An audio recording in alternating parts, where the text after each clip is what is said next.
Episode की opening में हम देखते हैं अपने रूस्टर केजी को, जो कि लिटरली समंदर के बीच में एक टोकरी के अंदर बैठ के आराम फरमा रहा होता है।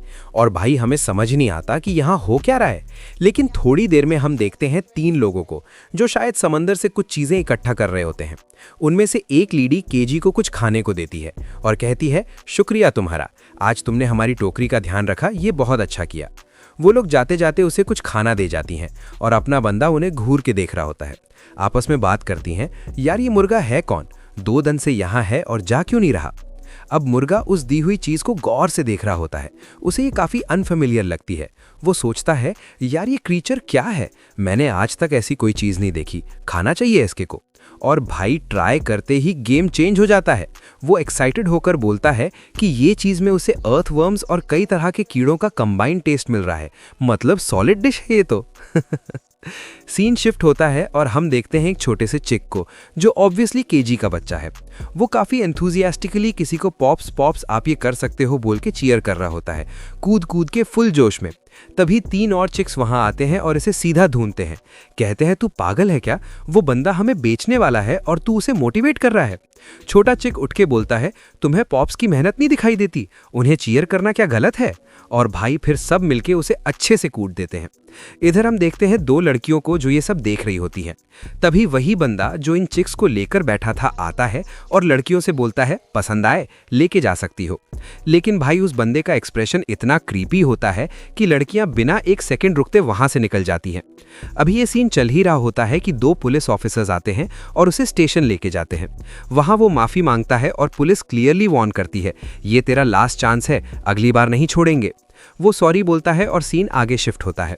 अब हम देखते हैं कि वो बंदा घर आ चुका है और अपने चिक्स को खाना दे रहा होता है। सारे चिक्स तुरंत खाने पे टूट पड़ते हैं, लेकिन वो छोटा वाला जो पहले पिटा गया था वो भी दौड़ता हुआ आता है। फाइनली खाना। और भाई जैसे ही वो वहां पहुंचता है, उसके साथ ही उसे सीधा लात मार के बाहर कर देते हैं। बेचारा दूर खड़ा बोलता है, यार मुझे भी तो भूख लगी है। तभी पॉप्स, वो बंदा, बाहर आता है और इसे अलग से प्यार से खाना दे जाता है। चिक के अंदर एक वार्म फीलिंग आती है, सोचता है कि उसके पॉप्स कितने बड़े दिल वाले हैं। सीन शिफ्ट होता है और चिक अपने पॉप्स के साथ बैठ के टीवी देख रहा होता है। स्क्रीन पे एक हीरो होता है और पॉप्स उसकी खुल के तारीफ करते हैं, तेरा कोई जवाब नहीं, तू सच में जबरदस्त है। चिक सोचता है पॉप्स उसकी बात कर रहे हैं और अंदर से काफी हैप्पी फील करता है। तभी वो नोटिस करता है उस हीरो की पीठ पर एक टैटू है, और जब वो दौड़ के पॉप्स के पीछे जाता है तो भाई वही टैटू पॉप्स की पीठ पे भी होता है। ये देख के चिक इतना एक्साइटेड हो जाता है कि उनके आगे पीछे कूदने लगता है। पॉप्स मुस्कुराते हुए पूछते हैं, क्या तुम्हें ये बनवाना है। चिक इमीडिएटली बोलता है, हाँ। पॉप्स उसे पास बुलाते हैं और उसकी पीठ पे लिखते हैं ड्यूटी, और एक्सप्लेन करते हैं कि ड्यूटी का मतलब है अपना काम पूरी इंटेग्रिटी के साथ करना, अपनी वैल्यूज पे टिका रहना और अपनी ह्यूमैनिटी को कभी नहीं भूलना। अगले दिन बाकी चिक्स उसे चिढ़ाते हैं, तूने क्या लिखवा लिया उस बंदे से जो हमें बेचने वाला है। चिक कॉन्फिडेंटली बोलता है, तुम गलत हो, इसका मतलब बहुत डीप है और इसे पॉप्स ने लिखा है तो ये कूल ही है। तभी उसे लगता है पॉप्स आ गए हैं, लेकिन बाहर निकलते ही देखा कि पॉप्स बहुत बुरी तरह पिटे हुए हैं। उन्हें एक बंदा ताजिमा लेकर आता है। पॉप्स बोलता है, ताजिमा मुझसे गलती हो गई, माफ करो। ताजिमा बोलता है, मैं समझ रहा हूँ, बॉस को समटाइम्स कंट्रोल करना मुश्किल होता है। वो प्रॉमिस करता है पूरा कर्जा चुकाने का और एक बिजनेस अपॉर्चुनिटी की बात करता है। पॉप्स ग्रेटफुल होकर रोने लगते हैं और ताजिमा को शुक्रिया कहते हैं।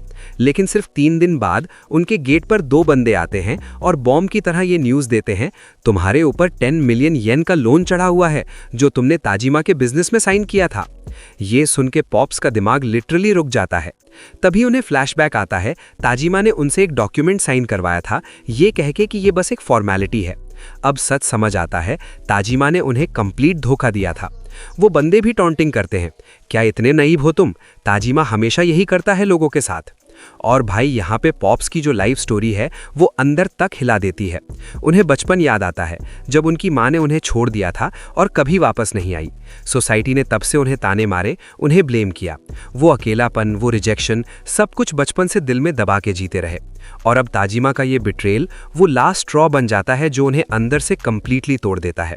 इतने ओवरवेलमिंग पेन में डूब के वो एक डीमन में ट्रांसफॉर्म हो जाते हैं, एग्जैक्टली जैसे एपिसोड 1 में एक्सप्लेन किया गया था। प्रेजेंट में लोग इधर उधर भागने लगते हैं, लेकिन वो छोटा चिक सीधा अपने पॉप्स के पास जाता है और चिल्लाता है, बॉस ये आप क्या कर रहे हो, खुद पे कंट्रोल करो। सीन शिफ्ट होता है और हम केजी को देखते हैं जो एक रेस्टोरेंट के बाहर खड़ा होता है। वहाँ वही बच्चा होता है जिसे उसने एपिसोड 1 में बचाया था और वो कंप्लेन कर रहा होता है कि ये मुर्गा उसे घूर क्यों रहा है। तभी केजी नोटिस करता है कि एक डीमन वही पॉप्स वहां आ चुका है। वो लोगों को बचाने के लिए तुरंत मूव करता है। डीमन के ऊपर वो छोटा चिक चढ़ा हुआ होता है, अपने पॉप्स को रोकने की पूरी कोशिश कर रहा होता है, लेकिन पॉप्स रोक नहीं रहे। केजी अटैक करने वाला होता है, तभी चिक बीच में आता है। तुम पॉप्स के साथ ये गलत कर रहे हो। लेकिन केजी अपना अटैक कंप्लीट करता है और डीमन को न्यूट्रलाइज कर देता है। चिक सेफ रहता है। चिक गुस्से में रोता हुआ बोलता है, तुम बहुत बुरे हो, तुमने मेरे पॉप्स को मार दिया। लेकिन तभी दोनों पीछे मुड़ के देखते हैं, पॉप्स जिंदा हैं। वो अपने डीमन फॉर्म से फ्री हो चुके हैं। केजी जेन्युइनली सरप्राइज्ड होता है, सोचता है ये अजीब है, मैंने आज तक किसी को भी डीमन बनने के बाद सरवाइव नहीं देखा। इसकी विल पावर सच में एक्स्ट्रा ऑर्डिनरी होनी चाहिए। पॉप्स होश में आते हैं और चिक से कहते हैं, अब तुम्हें अपनी खुद की राह ढूंढनी होगी, तुम जा सकते हो। चिक को पॉप्स की ड्यूटी वाली बात याद आती है और वो सीधा केजी के पीछे निकल पड़ता है। केजी बोलता है, सुन, मुझे बच्चे बिल्कुल पसंद नहीं, मेरे पीछे आया तो कूट दूंगा। लेकिन चिक पीछे पीछे चलता ही रहता है। थोड़ी देर में उसे भूख लगती है और सामने एक कीड़ा दिखता है, डर के मारे एक कदम भी नहीं उठाता। फिर सोचता है, मैं इतना क्यूट हूं, फिर भी ये रूस्टर मुझे छोड़ के जा रहा है। तभी सामने एक और डीमन अपीयर होता है और चिक इमीडिएटली समझ जाता है कि जहां डीमन है वहां रूस्टर जरूर आएगा। वो दौड़ता हुआ वहां पहुंचता है और देखा कि केजी ने उस डीमन को पहले से ही फुल फ्राई कर दिया है। लेकिन केजी को चोट लगी होती है, ब्लीडिंग चल रही होती है। चिक उसे घसीट के एक सेफ जगह लाता है। केजी पानी मांगता है। चिक अपनी ड्यूटी समझ के एक बॉटल लेकर आता है। केजी पीता है, थोड़ा रिलैक्स करता है। फिर चिक एक अर्थवर्म लेकर आता है केजी के लिए। रूस्टर की आंख धीरे से खुलती है और चिक को देख के फाइनली बोलता है, ठीक है, मेरे साथ आना चाहते हो तो आ सकते हो, लेकिन एक काम मत करना, मुझे रोकने की कोशिश किया तो वहीं का वहां छोड़ दूंगा। चिक, जो अब तक इमोशनल था, सीधा केजी को लात मारता है और बोलता है, तुमने अभी तक थैंक यू नहीं बोला। केजी मान जाता है और क्वाइटली बोलता है, थैंक यू, और दोनों साथ निकल पड़ते हैं। और इसी के साथ रूस्टर फाइटर का एपिसोड 2 यहाँ कंप्लीट होता है। भाई तुम लोग कमेंट में ज़रूर बताना कैसा लगा ये एपिसोड।